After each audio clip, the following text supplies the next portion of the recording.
you doing with the work there, Mr. Treasurer? Fine. What are you doing down here? Oh, I told Trixie I'd pick her up here. By the way, is the Women's Auxiliary meeting over yet? Every 5 minutes, they're calling me to go in there and listen to one of their crazy suggestions. Why, what kind of suggestions they got? Oh, something about they want to put on a show and sell tickets, and that way the lodge can get money. Well, now, wait a minute, Ralph. That ain't such a bad idea, you know. Are you kidding? If the Raccoon Lodge put on a play, the only way they would make money is to let everybody in free and then charge them to get out. Well, listen, all I know is I heard some pretty good things about that Faversham guy in there. He's put on a lot of shows for various organizations, made a lot of money, and besides, he told Trixie that a lot of those gals in there have got pretty good acting talent. Oh, that's a lot of baloney. Sure, he tells them that because he wants to put on a show and make a buck himself. I went in there, though, and I made a little speech. I said, look, I'm the treasurer of this organization, and I'll take care of all the financial troubles. I have all the answers. I will solve all the problems. How are you going to do it? I haven't the slightest idea. I know one thing. If this lodge doesn't get some money soon, there isn't going to be a lodge. Did you hear what happened yesterday? What? The Acme Finance Company come in and took out the pool table. The day before that, they come in and took out the television set, the phonograph. The day before that, they come in and took out the piano. What are we going to do, Norton? Well, we could hold our meetings at the Acme Finance Company.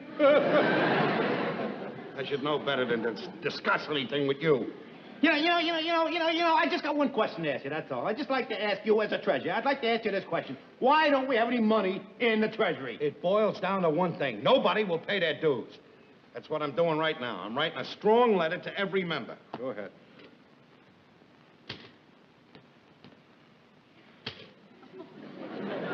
Boy, like a whiz you're going. By the time the members get these letters here, the way you're typing, they'll owe another 3 months' dues. I suppose, wise guy, you can type a little faster than I can. With boxing gloves on. Here, tell me what to write. I'll dictate. All Go right, ahead. wise guy. You Sit down. down. I'll dictate. You type. Do it. All right, start out with Dear Brother Raccoons.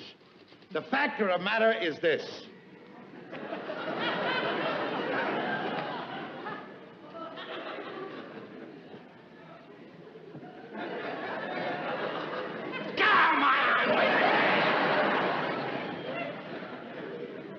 Go. Brother Raccoons, the fact of the matter is... Come on. Where did you learn to type that fast? When I got out of the Navy, I studied typing under the GI Bill, and I happened to be the best in the class. Well, why didn't you get a job in the office instead of taking a job down the sewer? Well, I just couldn't stand the thought of being cooped up in a stuffy office, that's all. Dictate. All right, Dear Brother Raccoons, the fact of the matter is this. I need a strong line to start with, something that will grab their attention as soon as they pick up the letter to read it. Hey, how about greetings? Greetings? Yeah, the draft board did pretty good with that one. Never mind. I got a better idea. I won't send the letter. I'll call everybody up individually on the telephone. Pack this stuff up. Reverse the charges. Oh.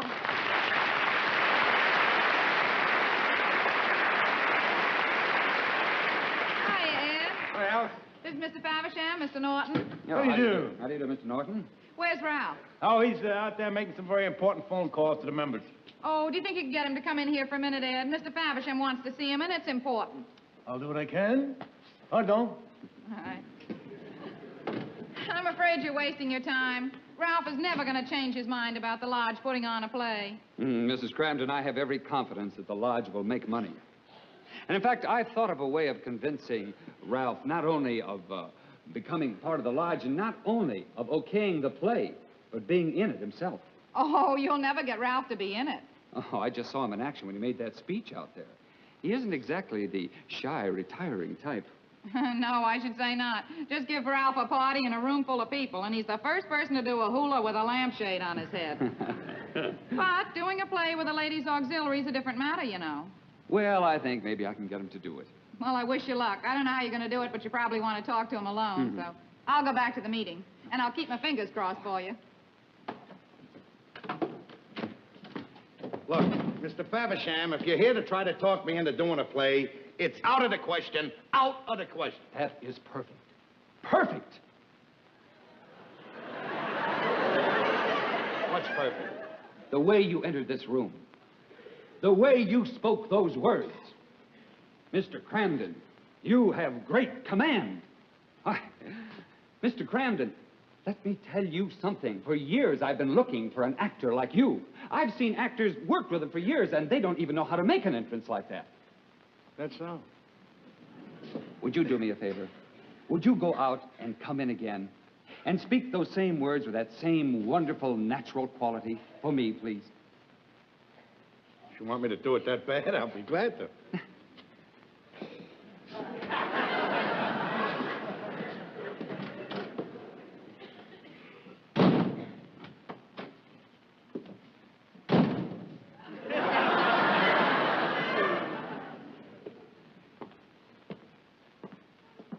Mr. Faversham, if you are going to try to talk me into doing a play, it is out of the question. Out of the question. Great. Simply great. I knew I was right. Mr. Cramden, you have a magnificent stage presence. And that voice. Mr. Norton, did you notice when he came in how his voice filled this room?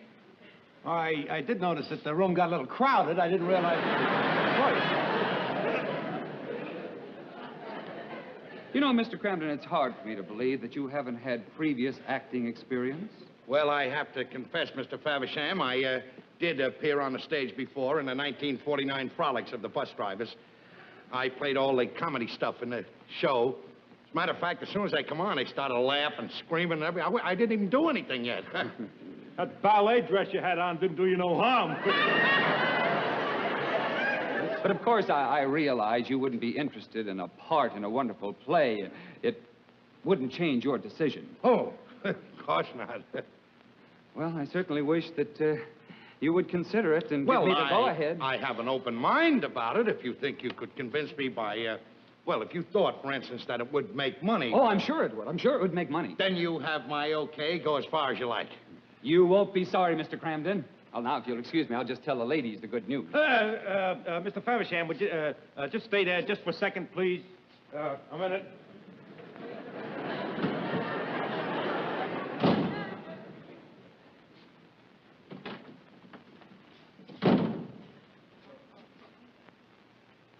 Mr. Faversham? If you have come to see me about a play, it's out of the question, see? No, wait a minute. What are you doing? I'm auditioning for a part. Oh, well, the auditions will be later in the week. We'll call you then, Mr. Norton. Oh. Thank you very much. Well, if you'll excuse me, I'll see you both later. Certainly, Mr. Faversham.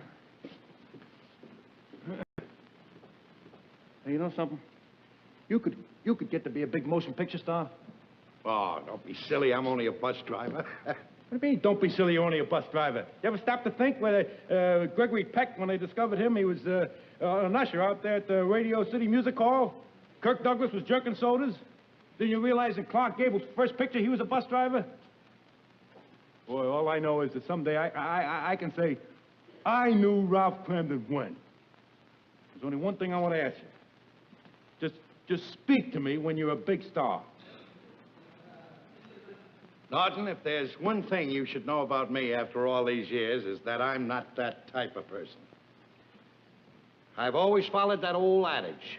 Be kind to the people you meet on the way up, because you're going to meet the same people on the way down. Boy, how true. How true those words are, boy. Be kind to the people you meet on the way up, because you're going to meet the same people on the way down. Happens to me every day in the sewer. Come on.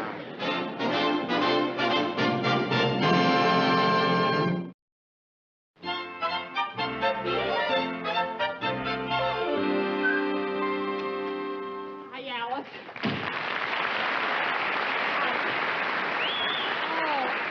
I got wonderful news. The show tonight's a complete sellout. We just sold the last ticket. Oh, that's wonderful, Trix. Oh, I bet we even have standing room.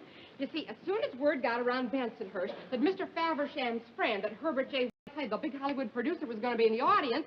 The tickets just sold like hotcakes. Oh, that's marvelous. Oh, I know, but you know, while I was over there, I heard something strange. I heard that Ralph is taking this acting real seriously. Seriously? Trixie, I'm willing to bet you that every time he yells out, "Step to the rear of the bus," he waits for applause. Well, Alice, it'll all be over tonight. But tell me, are you nervous? Oh, I sure am. You know, it's poor Ed that I'm really worried about. Now, he doesn't let on, but he feels just awful. He'd give anything to be in this show tonight. I know. It's too bad they didn't find a part for him. I must say he tried. He auditioned for every part, including that of the upstairs maid. You know, he might have gotten it if he had had nicer knees. Well, don't worry about it, Trix. Ed'll get over it. Oh, sure, he'll be all right. I have returned, my dear. Ralph, I really want to wish you luck tonight. Thank you, Trixie, but talent doesn't need luck. You'll excuse me, I'll be back in a moment. Parting is such sweet sorrow. I'm telling you, Trixie, there's only one thing that's got me worried. If he's good tonight, he's going to drive his bus straight to Hollywood.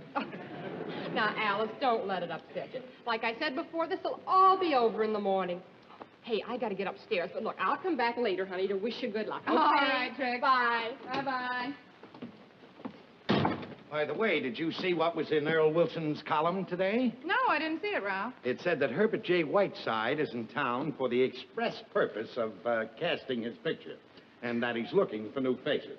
Well, I hope he finds them. Alice, don't you know why Herbert J. Whiteside is coming to see our show tonight?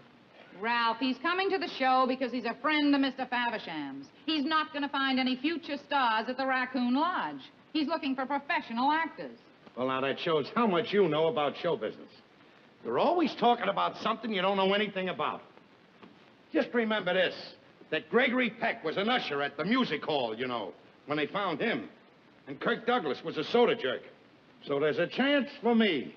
Sure. You could become an usher at the music hall or a soda jerk. You're not going to tear down my confidence, Alice, no matter what you do. I got a little piece of news for you. It just so happens that Mr. Faversham thinks a great deal of me personally. As a matter of fact, one night at rehearsal, he said that I have something that comes across the footlights and reaches out into the audience. You certainly have.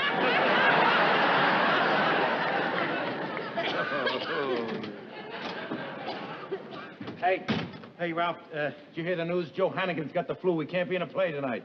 He's not going to be in a play. No. That's impossible. He's got a big speech in the last act. Well, what are we going to do? Who's going to take his place? Edward Norton, thespian, to the rescue. Are you crazy? You don't fit Hannigan's part. Maybe not, but I fit Hannigan's costume. I will not go on tonight. Oh, Ralph, what are you talking about? Look, how do they expect me to give a finished performance when they throw inexperienced actors in at the last minute? How dare Hannigan get the flu? How can he do this to me? Ralph, look, I've been studying the script and the speech, and I know it pretty good by now. And if you just give me a chance there, I promise I'll do my very best. Of course you will, Ed, and you'll be just fine. Look, we can rehearse the scene right now. Ed, do you understand the situation? Oh, yeah. Let me see now. Ralph is a self-made, rich man who can get anything in the world he wants, except in you. I am Hamilton Douglas, a young, devil-may-care fellow without a cent or a worry in the world. And you turn Ralph down to go away with me. Now, how are we going to get an audience to believe that? Ralph, it's perfectly all right. At the end of the play, I come back to you. Well, they'll believe that. Now, look, we don't have to go through the whole scene. Let's just do where you propose to me again just before Hamilton's entrance. All right? Yeah. Here, Ralph. Yeah, I'll hold the script, too. Now, are you ready, Ralph? Go. Rachel? Won't you reconsider? Frederick, you're being unfair. When I said that I would come over, you promised me that you would not ask that question again. I don't understand you, Rachel. You can have everything you ever dreamed of. I built this magnificent home with just you in mind. All these furnishings, all these works, I collected from castles and palaces in Europe. Please, Frederick. Come here, my dear. Look out there, Rachel. Say yes, and all that is yours.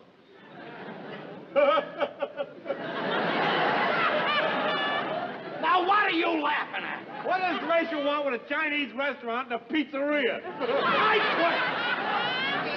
Come on, Ralph. Come back here. We'll start right from where we left off. Come on, we have to rehearse the scene. Come on. Now, do it right. Frederick, you're a wonderful man, and I'm very fond of you. But I love Hamilton. Are you sure? Yes. All right. Call him in. No fighting, please. I'm a fighter, Rachel. But I'm also humble and a good loser. Hamilton, come in. Frederick understands. Hamilton, you're a lucky man. You've got the greatest woman in the world. Be good to her. Oh, if I didn't think I could make her happy, I would never have told her that I love her. After all, love and happiness is all I have to offer her. I don't possess a mansion, a villa in France, a yacht, or a string of Peloponnese. I'm glad to hear.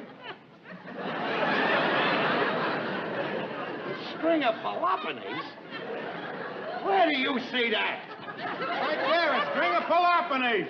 That's a string of polo ponies. That's all. Oh, it isn't my fault. They put the right club together.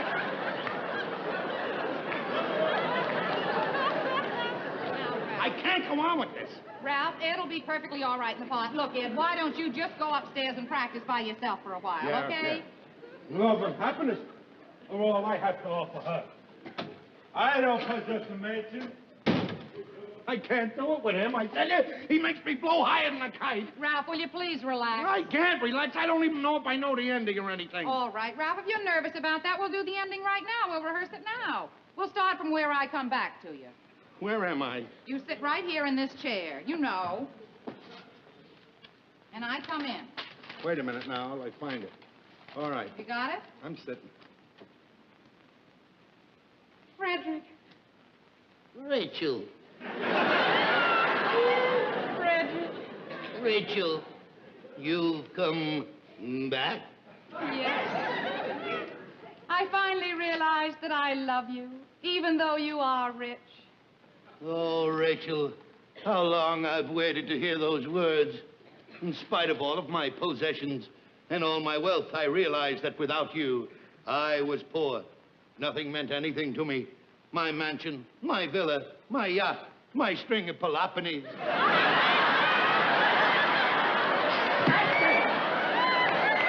Now he's got me doing it. And I won't be able to get rid of it either. I know I won't. Now, look, call up Faversham. Tell him to get somebody else besides that nut upstairs. Ralph, you can't do that, and you know it. Will you please calm down? The show is tonight. All right, the show's tonight, and I know the show has to go on. I'll do a performance tonight, but I want to go on record right now as saying that the only reason I'm doing it is so that those people who spent their good money to see me will see me. Thank you. Now, listen, Ralph, let's just both sit down and relax a little bit. You know there is such a thing as being over-rehearsed. You're right. I don't want to lose my voice. And one thing you've got to promise me. Don't have a fight with Norton before the show tonight. There is no point in upsetting yourself. All right, you're right. You're right. Hey, Ralph, Alice, I'd like to get an opinion. Trixie is no help at all. I thought maybe you could help me out. Well, what is it, Ed? Well, now, just look at me now. Wait a minute. Now, you got it? Yeah. Now watch. Well? Oh, I'm trying to find out which is my best profile. When I get on the stage, I want to look my best.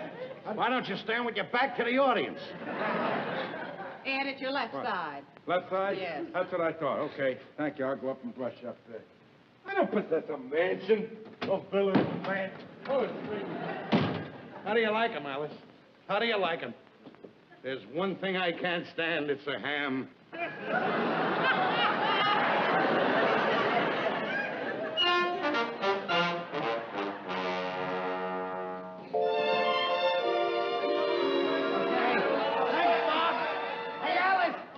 and get dressed. As soon as I get dressed, I'll knock on your dressing room door. Boy, oh boy. Come in. Congratulations, Ralph. Oh, hiya, Fred. As chairman of the entertainment committee, I want to congratulate you and thank you for the benefit of the whole lodge. The show was a big financial success. How was my acting? Everybody was fine. Ralph, for the first time in 7 years, the lodge is out of the red. That's swell. How did you like my acting? Oh, fine. You were good too. Ralph, what a way to raise money. We got to do this every year. Yeah, look, you were sitting right alongside of Herbert J. Whiteside. What did he have to say about me? Well, to tell you the truth, I was concentrating on watching the show, Ralph, and I... Come in? Oh, Ralph, excuse me, but Mr. Herbert J. Whiteside wants to talk to you. Is it all right if I bring him in? Oh, yes, bring him in. I'll go get him. Do you know what that means, Freddie? Do you know what that means? He's in town to cast one of his pictures. He wants a new face. That's me, Fred. Oh, that's wonderful. I wish you the best of luck. Thanks. The best of luck, Ralph. Hey, wait a minute, Fred. I want you to realize this. If I sign a contract to go to Hollywood, don't worry about it. I'll put a clause in that says once a year I must return here and do the show for the lodge. Thanks, Ralph. It's all right, Fred. Good luck. Oh, excuse me, Herbert J.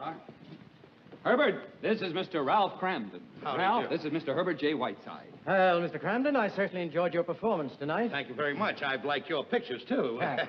I want to tell you why I'm here. It has to do with my next picture. Oh, is that so? Yes, you see, Herbert came to town because he wants to find a new type, a new face, someone that hasn't been seen by the public before. And he thinks that he found it tonight. Well, all I have to do is give a week's notice to the bus company, and I can get right out there. Will that be soon enough? Well, Ralph, I'm sorry, but I'm afraid you don't understand. Don't understand? Oh, yes, you see, to tell you the truth, we were talking about Alice. Alice? Yes, there's a part of a school teacher in my next picture, and your wife has a fresh, natural quality that would be perfect for it. So you see, Ralph, I had the idea that if we came in here first and before we saw Alice, and then when we went to Alice a little later and told her that we'd seen you and that you okayed the script and you thought it was a good idea that she do it, she wouldn't have any qualms about accepting it. Oh, yeah. Sorry we gave you the wrong impression. Oh, that's, listen, I don't... what am I doing acting? I'm a bus driver. That's funny, though, isn't it? Yeah, I thought that I was an actor. Sure, go ahead and tell Alice. Tell her I'm 100% for it. Fine, Ralph. Thanks. I'll see you later. Good night. Oh, there's one thing I've been meaning to ask you. You said one line that I didn't understand. What's the string of Peloponnese?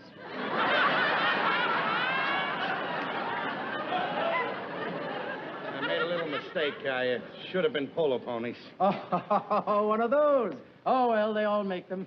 See you later.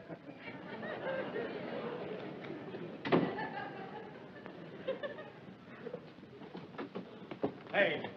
What's the matter with you? You're not even dressed or anything. Come on, the whole gang's waiting for you. We're going over to the Hong Kong Gardens. I'll tell you what. Go ahead, and I'll catch up with you. Well, hurry up. Will you get dressed? You know, you get there too late, they run out of fortune cookies. Hurry up.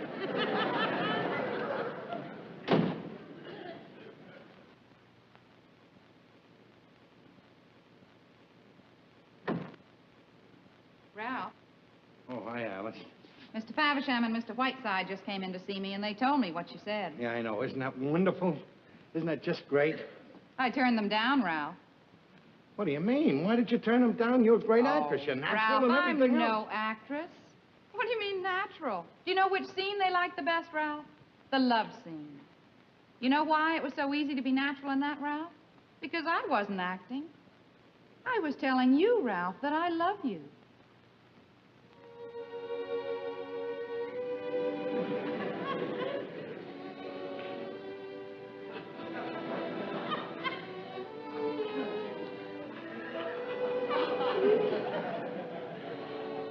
Baby, you're the greatest.